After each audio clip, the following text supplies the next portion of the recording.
I see we've got a caller, so I kind of want to let's gamble, take the call, and then if it's not on this topic, we'll come back to it afterwards. Sorry, we missed you. We were too slow. Yeah, call back. We'll jump over onto your topic. Hopefully, you're on the concealment and yeah. So we want to talk a little bit about the kind of camouflage, the gray man principle versus camouflage, blending in to your surroundings versus standing out as the military does in their full fatigues and fully kitted out as an operator.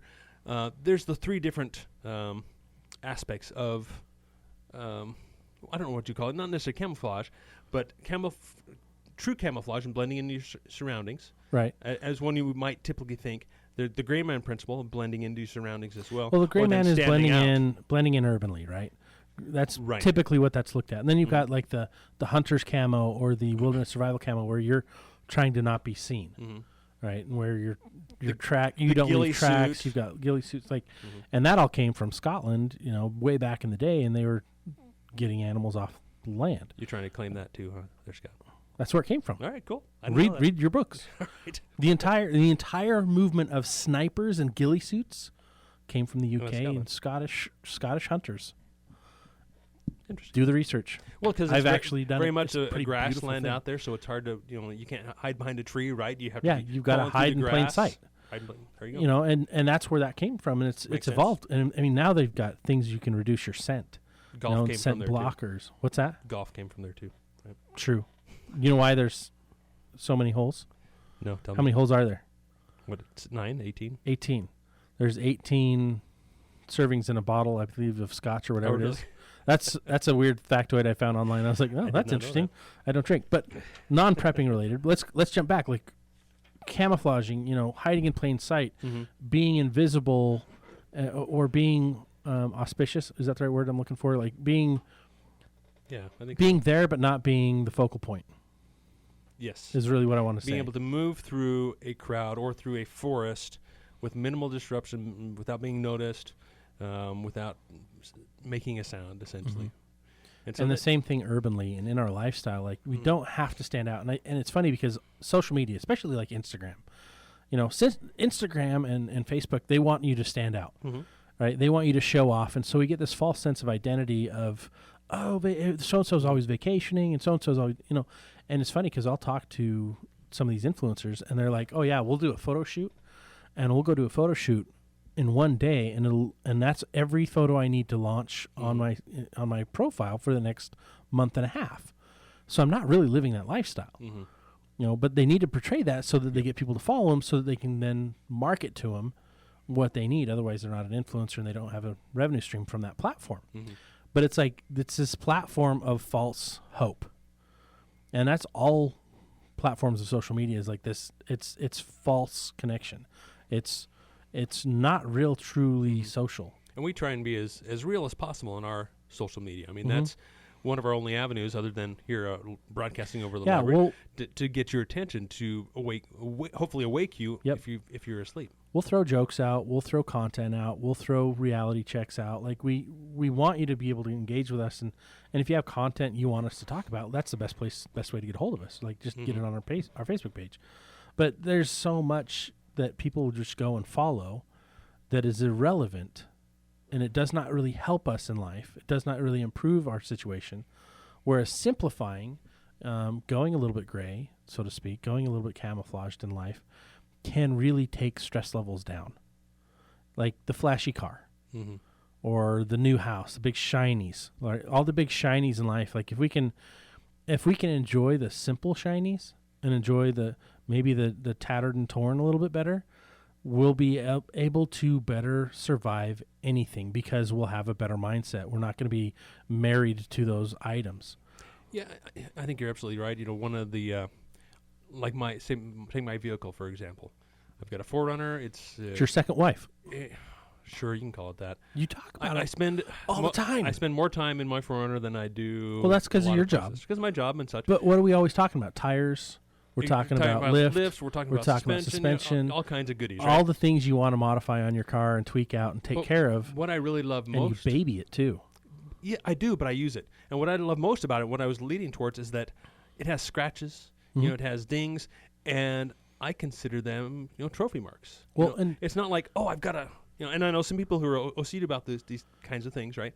But a little scratch here, there, dent here, there shows experience. It shows character. Character, absolutely. Usefulness, resourcefulness. But the point I wanted to come up, like, okay, so you treat it better, and it's going to last longer. Mm-hmm. And that's why it's going to last longer, is because you treat it better and you take care of it. And I think way too often in life, we don't take care of the things that really matter. Like, you need that car for work, but also for survival and for other reasons. Absolutely. We need each other. And are we taking care of each other the way we should? The groups, that Tim talked about earlier about putting together prepper groups. Like, I'm for and against prepper groups. Mm-hmm. Yeah. Like, I like the idea, but I also hate the idea. They can be a detriment. I want it to be a community of just everybody is coming together to work, right? I am very, very fortunate because I have a neighbor who's got a surgical type area in their home. Mm-hmm. I've got a neighbor who's a surgeon. I've got a neighbor who works in the ER. I've got all these resources, and I've got, me, Mr. Non-Medical guy, I've got a surgical kit. Mm-hmm. And neither of them have a surgical kit at home. So we've planned it out. Like, we know where we're going to go. We know how we're going to keep things clean. We know what we're going to do. And my job is basically organize and supply. Their job is to hack limbs and fix people and whatever else needs to happen, right? Deliver babies. Amputate. Hopefully there's not hacking limbs, but we're completely, if you drive down our street, you drive through our neighborhood, you're not going to have a clue that we've got the resources available in that area to help sustain a lot of people for a long time. Because if you get down to the very basic of it, why we prepare and why we're doing all these things, for example, the city of Bountiful has like 2 police cars on duty any given time, on average, maybe up to 4, but it has like 1 ambulance in the town. Like, there's not enough, and firemen on duty. There's not enough. Doesn't sound like enough for. Well, it's based on the number of incidents. It's enough. Oh, okay. But in a disaster, it's not enough. Right. And we have to, as a community, wherever you live, whatever you're doing, you need to be able to come together with your neighbors. And you cannot do that living on social media. You have to go door knocking and introduce yourself to your neighbors. Face to face. You need to go take them cookies. You need to go become their friends. You need to go shovel their snow. I'll take brownies. You want brownies? Yeah. Fudge brownies, cookies, fudge, lollipops, make candles and take them around. Like, find something to help them remember who you are and help you remember who they are and what skills and abilities you have, so that you actually care enough about each other to want to fix things when things go bad. And I am so fortunate that I've got those neighbors. I wish you were closer. Yeah, me too. And you wish I was closer. So we, because not only are we best friends, but like, we're equally mindset. Like, there's so many skills and abilities we each have that we could really benefit each other's families. I might have somebody to talk to during the week. Yeah. Like we talk about the gray man principle. I'm kind of the ultimate gray man. I just blend in. When I'm family, functions, I'm up against the wall and nobody sees me, right? Because they don't want to talk about prepping, right? Well, it's funny. Like, I have a social media business. Like, I actually make my money on social media because that's where people are. Mm-hmm. And here I am saying, don't get on. Like, don't waste all your time there. But that's where people are. Mm-hmm. They're not in the traditional mediums. I mean, so radio's still big. TV's falling apart because everyone DVRs and skips the commercials, right? So for marketing and for getting your message out there, it's like, where else can you go? But for becoming a solid community, you have to get offline.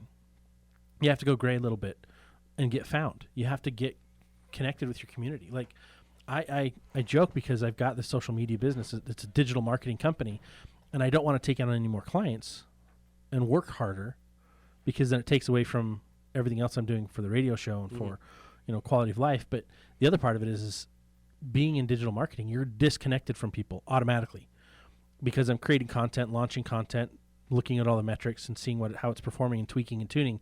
And so I have a couple of contractors that I have that work for me, but I don't have employees, and I do this for a reason.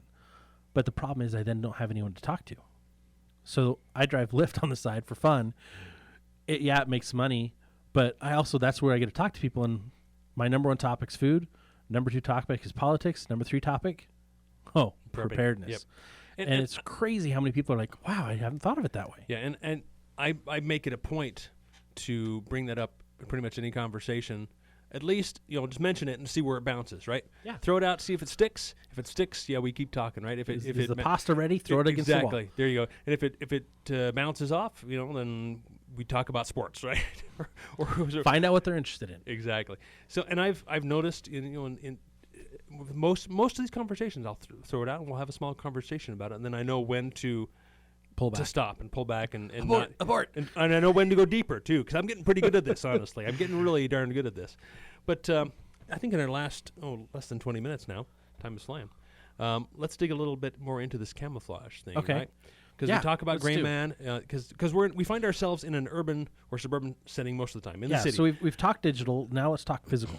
Yeah, and so the gray man theory is to be able to move through a crowd, through a populated location, without getting undue attention.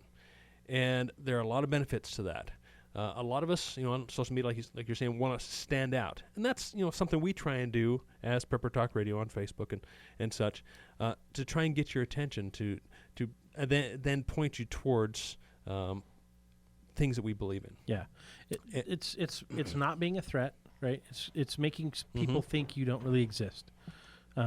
Wherever you go. And that's hard for me because I'm pretty loud and fun. Or if they see you, they don't remember you. Or they don't remember the details. And that's really what the gray man principle kind of is. You'll be seen, but you won't be noticed. You won't be remembered. Yeah, they don't pay attention to you, or they dismiss you from their mind, from their history, right? And exactly. Now then to the other opposite end, in an SHTF situation, are there benefits to dressing up as military, like what you're doing? You got your all your gear on, and I'm lacking for words here. You got all your you're camo talking on. So you're talking uniform. Uniformed, yes. Right.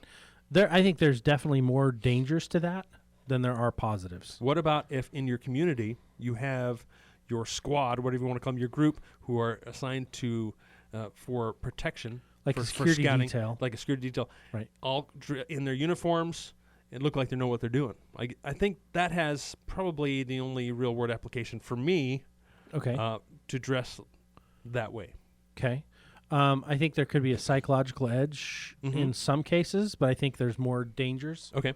To that than positives. Now you're saying dangers if they're not actually trained. If you're posers, right? If you're just posers. Absolutely, because most of us are posers, right? We go tactical because it's the flashbang. It's like, hey, look at my cool tactical pants. Oh, hey, look at my cool camo. Oh, hey, look at my cool new You got the AR. AR-15 over your shoulder. Right? You're looking like an operator, right? And you have very little actual training, skill, mindset, ability. I agree. We're dangerous. Armchair tactical operators, right? We could talk about it all day, but we can't actually do it. And I think that's a very dangerous place to be. But I think there's a benefit in doing that if you're trained. If you're trained. But I think there's a greater benefit if you blend in, you look non-confrontational, and you can address concerns with an Overwatch as those concerns come up. You can have your person that just looks like a casual Joe. It's kind of the Andy Taylor method, right? He comes up unassuming, hey, how you doing? What brought you into town? But he's a smart guy. But he's the smartest guy in the city, right? And he's got his, Barney Fife really doesn't apply because Barney Fife's crazy. But in our scenario, I want to have like the Andy Griffith, and I want to have the Bob Lee from Shooter in the back up on the hill. Like my best shooter needs to be up there, so if someone pulls a gun or someone pulls goes stupid, well, Andy Taylor's okay. Barney helps to pull off the illusion that Andy's putting out there. That's true. So he's also a distraction. Yes, that's true. Look over here. Don't look over here. Yeah, don't look at the man behind the curtain. But I think there's an advantage if you can have a non-visible presence. That Absolutely. I think is more security. I mean, I love the ideas of trip lines. I love the ideas of loud noise items that you can use, so that when someone does come wandering into your area that is unannounced or that you may not want there, you hear about it well in advance.